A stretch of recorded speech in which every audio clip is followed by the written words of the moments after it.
Assalamualaikum warahmatullahi wabarakatuh. Umat Islam harus menjadi keyakinan bahwa hidup di dunia hanyalah sementara.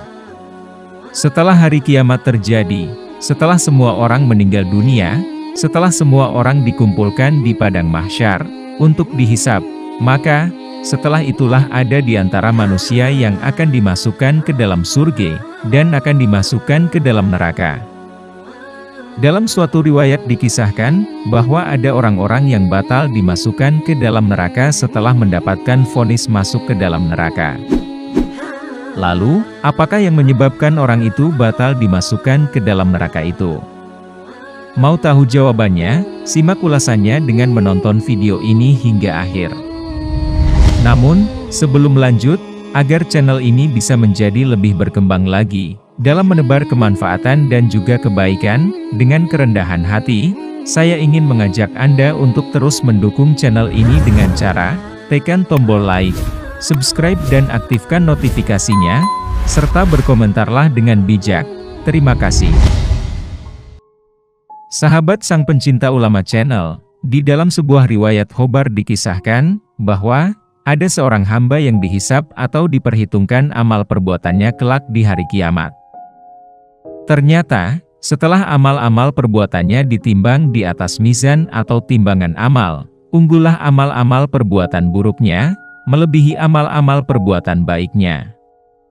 Tentu saja berdasarkan undang-undang syariat, maka ia tergolong salah satu dari sekian banyak calon penghuni neraka. Tak lama berlangsung, Allah Subhanahu wa Ta'ala pun memerintahkan malaikat untuk menyeret hamba itu menuju neraka. Namun, di tengah perjalanan menuju neraka, Allah Subhanahu wa Ta'ala memerintahkan malaikat Jibril. Susullah hambaku itu, dan tanyakan kepadanya, apakah dia pernah duduk bersama ulama semasa hidupnya di dunia, sehingga aku akan mengampuninya karena syafaat ulama. Mendapatkan wahyu tersebut, malaikat Jibril pun segera menyusul seorang hamba yang hendak diseret ke dalam neraka itu.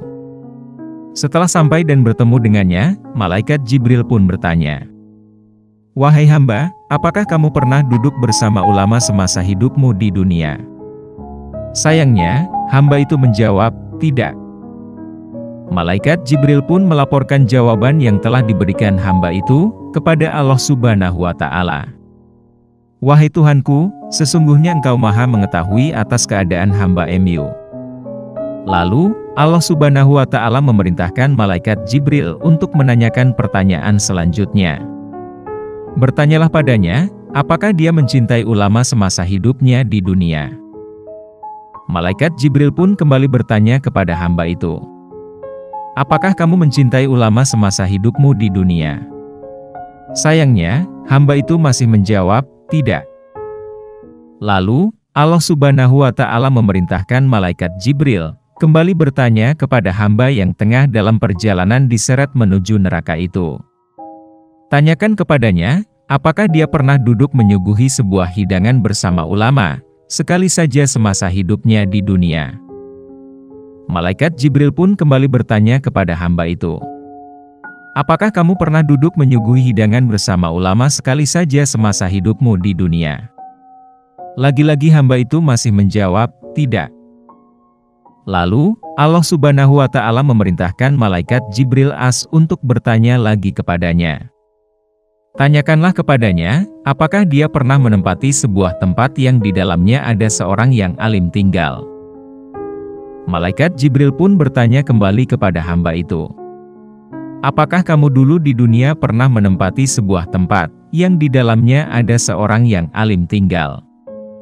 Dan lagi, hamba itu tetap menjawab dengan jawaban yang sama, tidak. Dan untuk kesekian kalinya, Allah Subhanahu wa Ta'ala memerintahkan lagi kepada malaikat Jibril. Tanyakanlah kepadanya, apakah dia pernah mencintai seseorang yang mencintai ulama? Segera, malaikat Jibril pun bertanya kepada hamba itu lagi, apakah kamu pernah mencintai seseorang yang mencintai ulama?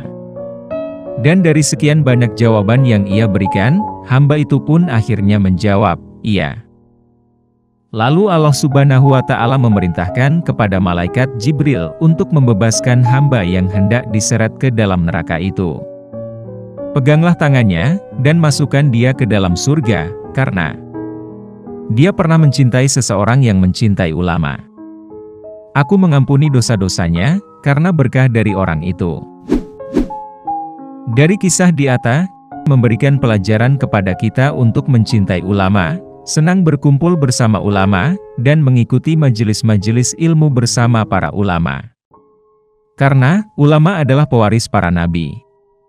Sudah barang tentu orang yang mencintai ulama, berarti ia pula mencintai Nabi Muhammad SAW, dan menjadi layak untuk mendapatkan surganya Allah Subhanahu wa Ta'ala.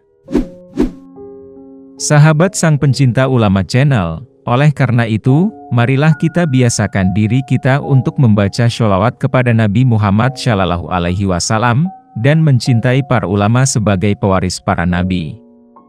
Semoga kita kelak mendapatkan syafaat dari Nabi Muhammad SAW dan ulama, atas izin Allah Subhanahu wa Ta'ala.